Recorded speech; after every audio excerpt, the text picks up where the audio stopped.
Episode 6. Rosalyn went to get a spare key and picked up some meds. The doctor said she should be hospitalized and wait for a suitable heart donor, but Rosalyn refused. Her heart issue was congenital, and for a while, her condition improved after her artificial bypass surgery. But since the 2 hard kicks at her heart 5 years ago, she started to have relapses of heart failure. Treatments and therapies didn't seem to help much. A few months ago, she had edema and difficulty breathing, which were late-stage heart failure symptoms. Rosalyn knew her end was near. She no longer expected to find a suitable heart donor. The meds she took were mainly painkillers and for controlling her edema.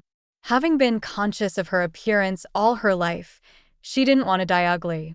She grabbed a handful of pills and took them with a gulp.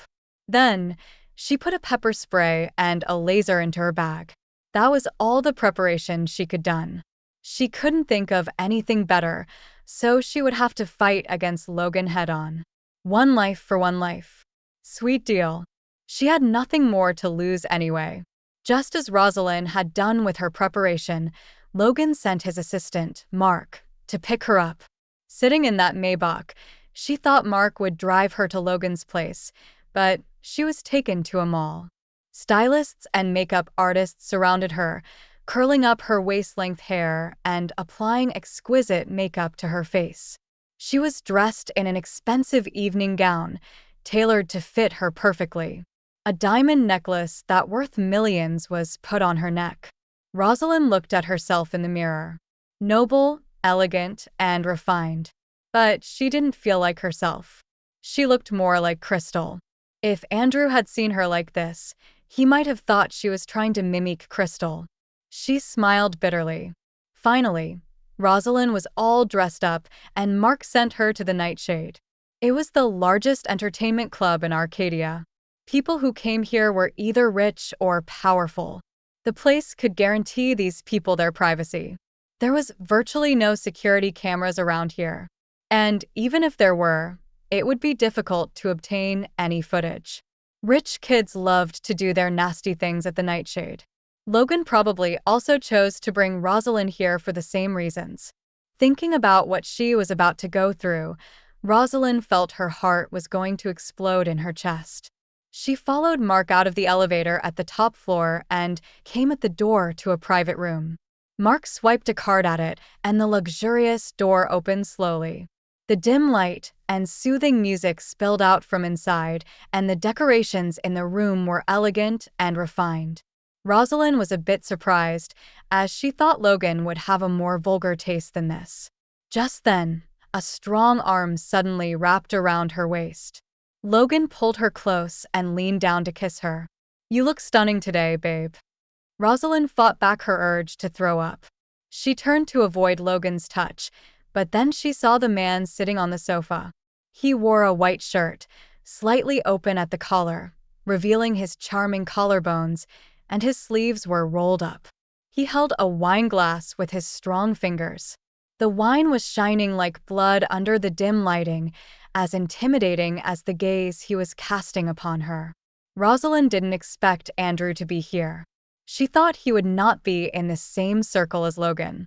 The Kingston Group controlled the economic lifeline of the entire Northern Hemisphere, while the Taylor Group was only influential in Arcadia. Rosalyn didn't know that these two would also meet up in private. Suddenly, she was glad that she didn't make that call to Andrew the other day. Otherwise, not only would she lose her dignity, she would also be outright rejected. After all, how would Andrew displease his friend for her? But why was he looking at her like that? Was he angry because he saw someone else kissed her? Yet Andrew had already withdrawn his gaze, as if he didn't know her. Rosalyn's heart skipped a beat. Of course, he wouldn't care who kissed her. She looked away and turned to Logan. "Mr. Taylor, why did you bring me here?" Logan caressed her face affectionately. "So you can meet some of my friends. Then we can make things more exciting." A chill ran through Rosalyn's heart. She had to get away, as soon as possible. But just then, Logan suddenly brought her to Andrew. "Mr. Kingston, let me introduce you to my new girlfriend, Rosalyn Bell. Logan Taylor introduced her as his girlfriend without hesitation, which made Rosalyn shocked for a second. She didn't expect that perv RT would introduce her in a way that she hoped she could hear from someone else. And that someone was playing with a wine glass and didn't even glance at her. As if everything happening here had nothing to do with him. He looked cold and heartless. Seeing that Andrew was not interested in Rosalyn, Logan quickly made Rosalyn raise her chin. "Mr. Kingston, do you think she looks a lot like Crystal?" When he went to the Moore group today, he met Crystal, who looked similar to Rosalyn. After some research, he found out that Crystal, who had just returned to the country, was Andrew's woman. He hurriedly went to the Kingston group and convinced Andrew to attend the gathering by emphasizing the resemblance between Rosalyn and Crystal, hoping to secure the project he had been eyeing. Hearing what Logan said, Andrew slowly raised his cold eyes. He looked at Rosalyn up and down as if she was a stranger to him. Despite his hazel eyes appearing to be veiled with mist, no emotion could be discerned from them. After a few moments of silence and gazing at her, he spoke in a nonchalant tone. "She's nothing compared to Crystal."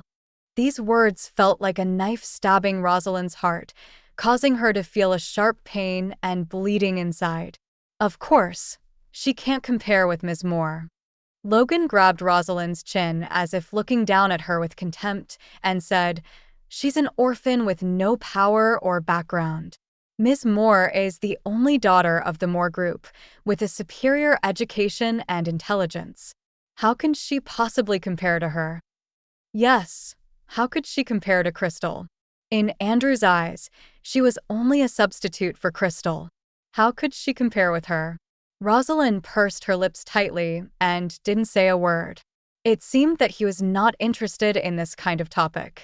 Logan said nothing more and led Rosalyn to sit opposite him. As soon as they sat down, a man in an expensive suit suddenly opened a bottle of wine and handed it to Rosalyn. "Ms. Rosalyn Bell, right? Can you drink?"